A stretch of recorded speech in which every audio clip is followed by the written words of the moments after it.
Hey, this video is all about solar system data in your reference table. This will help you answer any questions you have on objects in the solar system and how they work.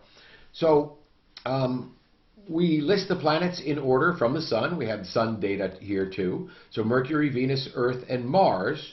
These planets all have something in common. These planets are all known as the terrestrial.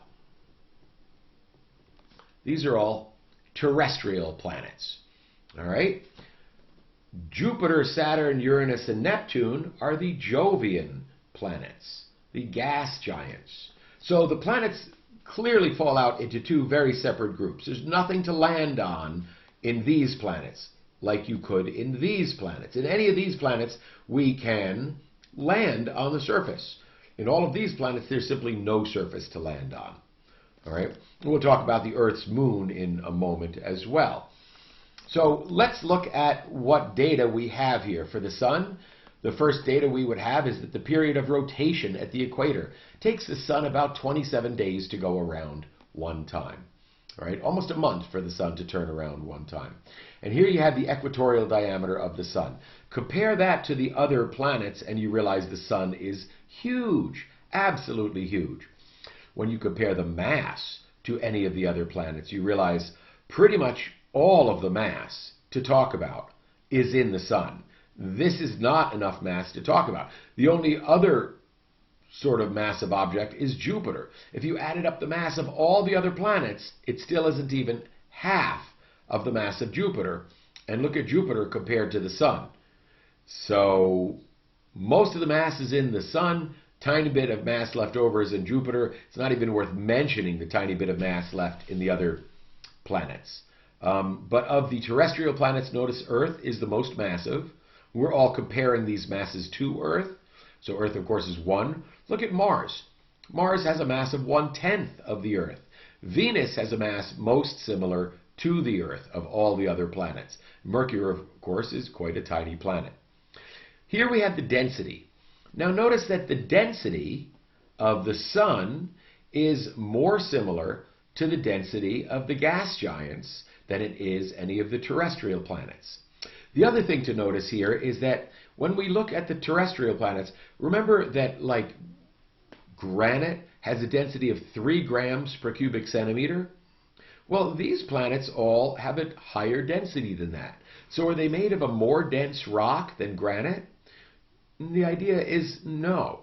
There's a lot of granites and basalts which are slightly more dense, but not anywhere this dense. So the idea is that when you average the density of all the things in the planet, which includes the rock on the top, but the more dense mantle, and then the very dense iron-nickel core, which we believe all of them have, when you average that density out, that's where you get these higher numbers. Now look down at the numbers here. These are very low density objects, with the lowest being Saturn. If you could find a bathtub big enough, Saturn would float. It's less dense than water. So the Jovian planets all have a very low density. Let's go back to Mercury and just take a look at the mean distance from the sun. This is in millions of kilometers. So about 58 million kilometers from the sun. And you can see going up to Earth, about 150 million kilometers from the sun. Mars is a little bit further out. Then you have a huge gap between Mars and Jupiter. And then you get progressively farther out till you are very, very far out by the time you are at Neptune. Period of revolution is how long it takes to go around the sun one time. And we have days and years here. Notice, Mercury takes the shortest amount of time to go around the sun. It's closest to the sun. Okay? And we get a longer period of revolution every time we get farther from the sun.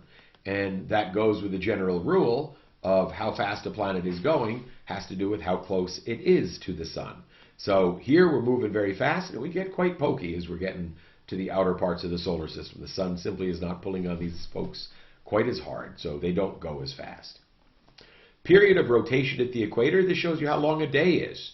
Now notice, 27 days for the sun to go around once, I guess it's always day on the sun. Mercury takes 59 days to go around to rotate one time. So a day on Mercury is actually just a little bit shorter than a year. So Venus has an odd one where a year on Venus is actually a shorter period of time than a day on Venus. I can't really even picture what that would be like in my head. Notice Earth, it's not 24 hours. For Earth to rotate once is actually 4 minutes less, almost 4 minutes less than 24 hours. That's because as we're going around the sun, we need that 4 extra minutes every day because we've gone further in our orbit. So if we would want the sun the same position in our sky, we have to move a little bit further on our rotation to get the sun at that spot. So it takes 24 hours exactly to get from noon to noon, but our actual rotation is a little bit less than that. Notice Mars rotates very similar to Earth. Then look at the gas giants. These collapsed from huge clouds, just like an ice skater pulling their arms in goes faster. These clouds collapsed a long way in and ended up rotating very, very fast. Okay. Eccentricity of orbit, how squished the orbit is. Notice Mercury has a very squished orbit. Notice Venus, of all of them, has the most circular orbit. Neptune is also very circular, almost as much as Venus. And where does Earth fit in? Is Earth very circular or very squished? You can see Earth is very circular. You cannot tell when we're closest or farthest from the sun. We're actually closest to the sun in January, farthest from the sun in June, but the sun never really looks bigger or smaller because of that number. The eccentricity is very, very close to zero. So we are close to a perfect circle. Okay? You can see the equatorial diameter, the size of these things. All right, Jupiter is by far the largest, followed by Saturn, but Saturn's density is so low, there's simply not nearly as much mass in Saturn as there is in Jupiter, but you can see Saturn would be the next, by far, the next most massive planet. The last thing to turn to is the moon. Yep, the moon is distance from the sun. It's about the same as the Earth, right? The period of revolution. Now, we have to remember that it takes a month for the period of revolution. During that time, we go a long way around the sun. That means the moon has to turn for a couple extra days, a little more than 2 more days, till we have the same phase of the moon facing us.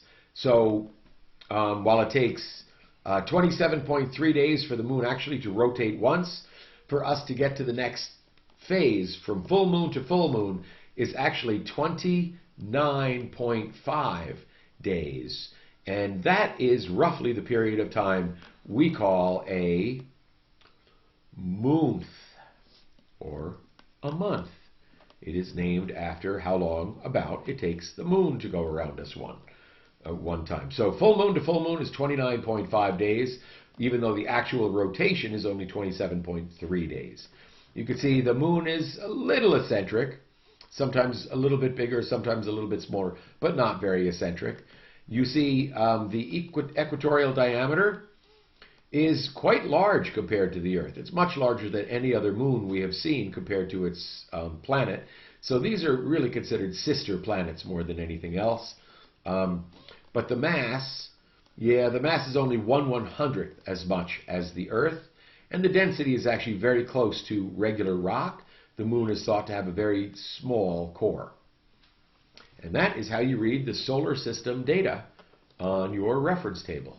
Hey, thanks for watching.